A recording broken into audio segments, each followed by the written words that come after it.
toujours dans le confinement.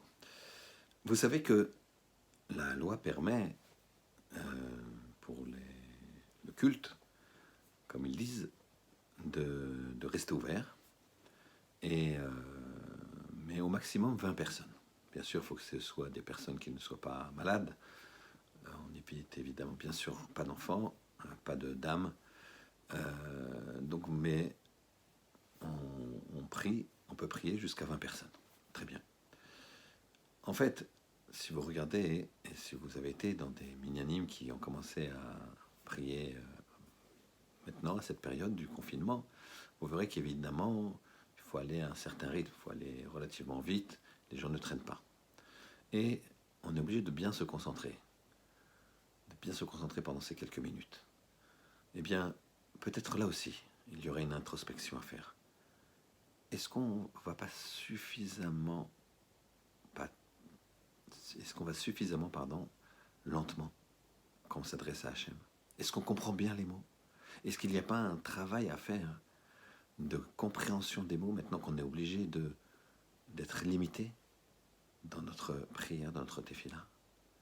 Vous savez, une fois, ma guide de Dovno, il me semble que c'était lui, il a vu un de ses élèves qui priait extrêmement vite. Alors, il lui a dit, je vais te raconter un midrash. Une fois, il y a quelqu'un qui est venu, après 120 ans, devant le trône céleste. Et on l'a jugé, et on lui a dit, tu sais, tu as beaucoup de chance, parce que tu as fait de très belles choses dans ta vie, au point que Hachem lui-même va s'adresser à toi. Écoute bien ce qu'il te dit, parce qu'en fonction de ce qu'il te dit, tu auras beaucoup de brachot, mais il faut comprendre ce qu'il te dit. Très bien, il se concentre bien, il s'apprête, et voici que la voix d'Hachem se fait ressentir. Et la voix d'Hachem, malheureusement, il ne comprend rien. Pourquoi? Parce que globalement, ça ressemble à ça.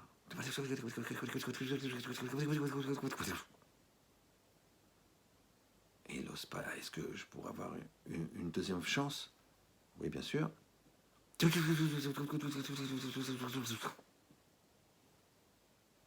se dit, bon, là, je comprends pas. Mais il se retourne vers le préposé, celui qui lui a dit qu'il aurait la chance d'écouter la voix d'Hachem. Il lui dit, mais j'ai beau me concentrer, c'est inaudible.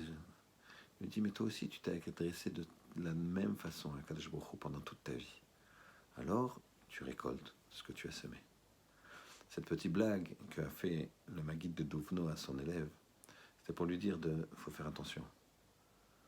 On peut certes prier un rythme relativement rapide, mais il faut aller articuler. Il faut comprendre ce que l'on dit. La tefila, c'est un rapprochement avec Kadosh Baruch Hu. Dans ces moments-là difficiles pour le clan d'Israël, pour le monde entier, il a lieu de réfléchir comment s'adresser au Créateur et lui parler comme il se doit.